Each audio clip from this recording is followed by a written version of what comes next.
¿Qué tal? Buenas tardes, bienvenidos a este viernes 2 de octubre del 2002. Vamos a ver hoy la clase de Química 2 con el tema de ácidos y bases.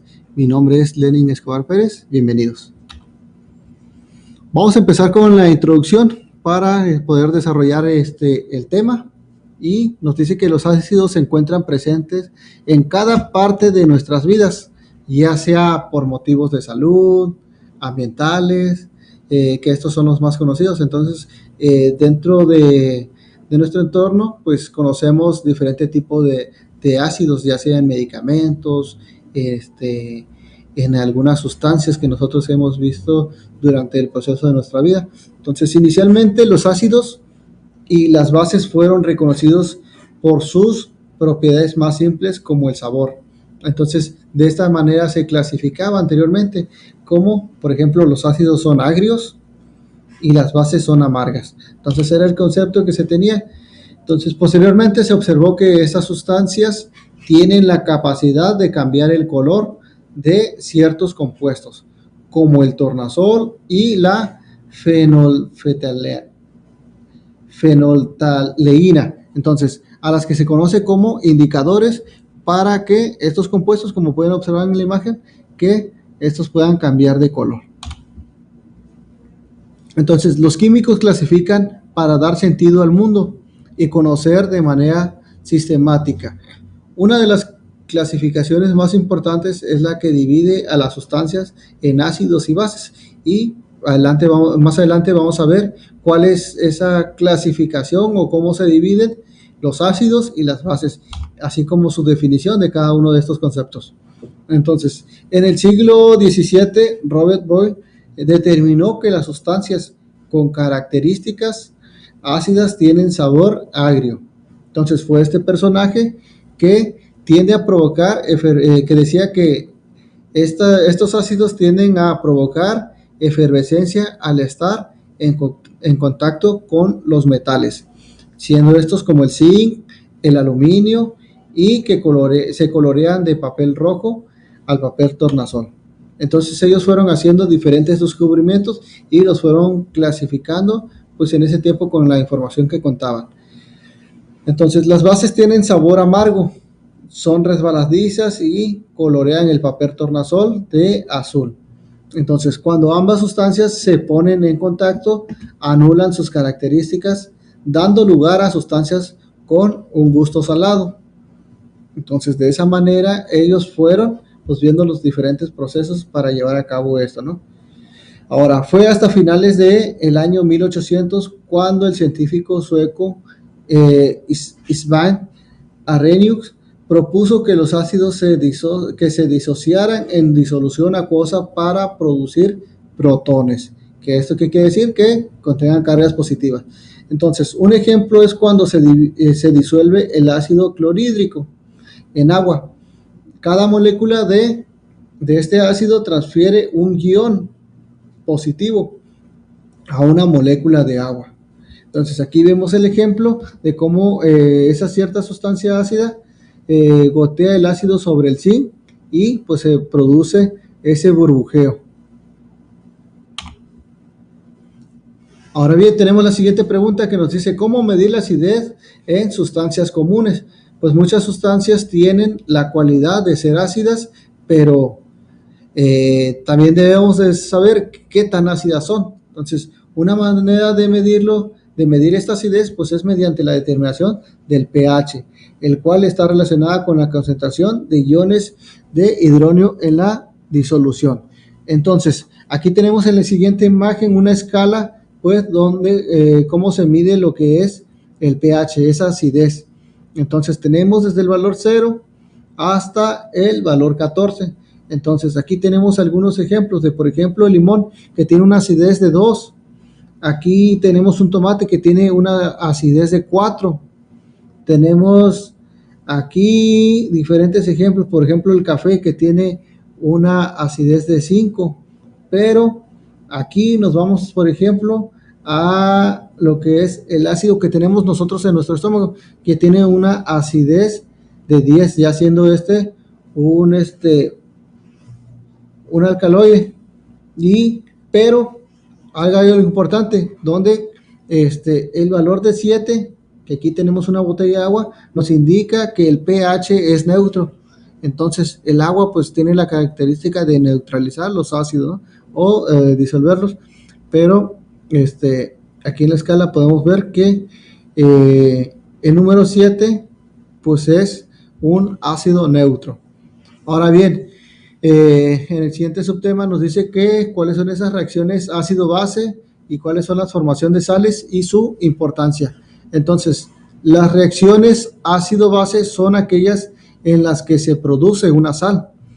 Estas son un grupo de compuestos que tienen muchos usos y aplicaciones, como los podemos ver en el mercado y cotidianamente. Entonces, desde el cloruro de sodio, que se usa para sazonar los alimentos, hasta el empleo de carbonato de sodio para hacer todo tipo de vidrio. Entonces, pues estos son sales, pero son reacciones que van desde ácido a base. Entonces, estas producen una gran variedad de sales y el estudio de estas reacciones es de suma importancia industrial. Aquí vemos un ejemplo de cómo se extrae la sal, cómo se evapora y esta se cristaliza, y que es la sal que nosotros tenemos en mesa, ¿verdad? Pero que también se puede usar a nivel industrial. Y aquí tenemos del lado sur una zona por Guerrero Negro, donde pues se extrae este tipo de sal, que es una de las más grandes del mundo.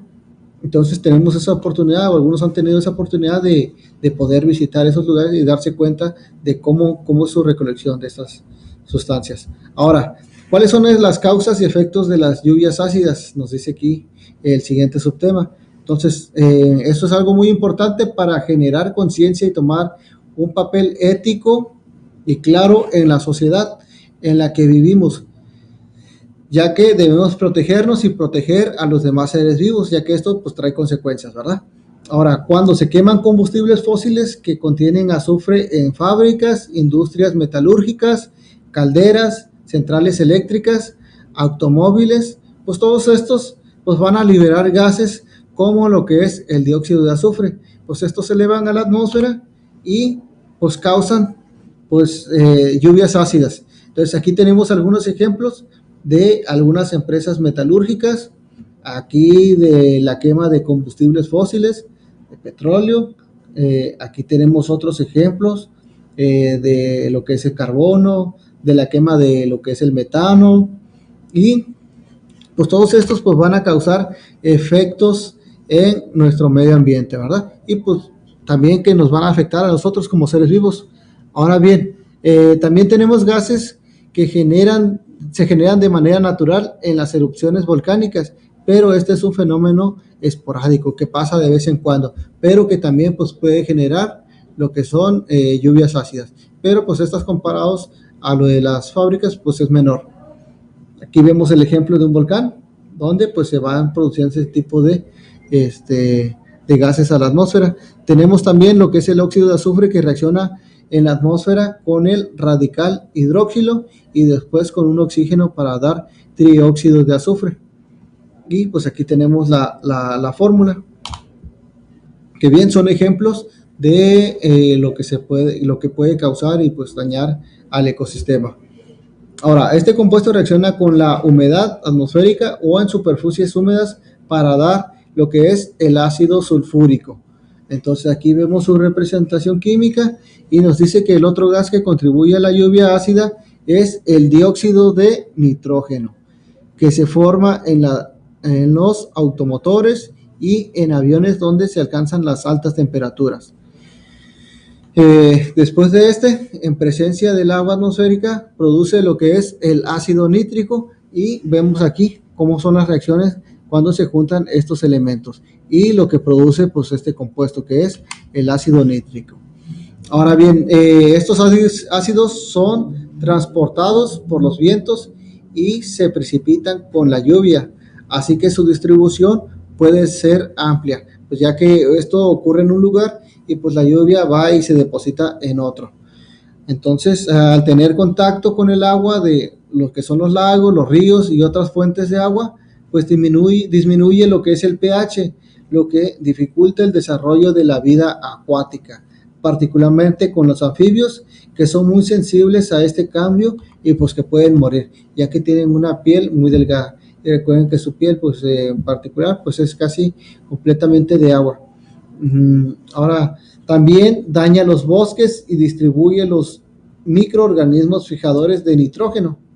Entonces va afectando pues todo lo que es el ecosistema.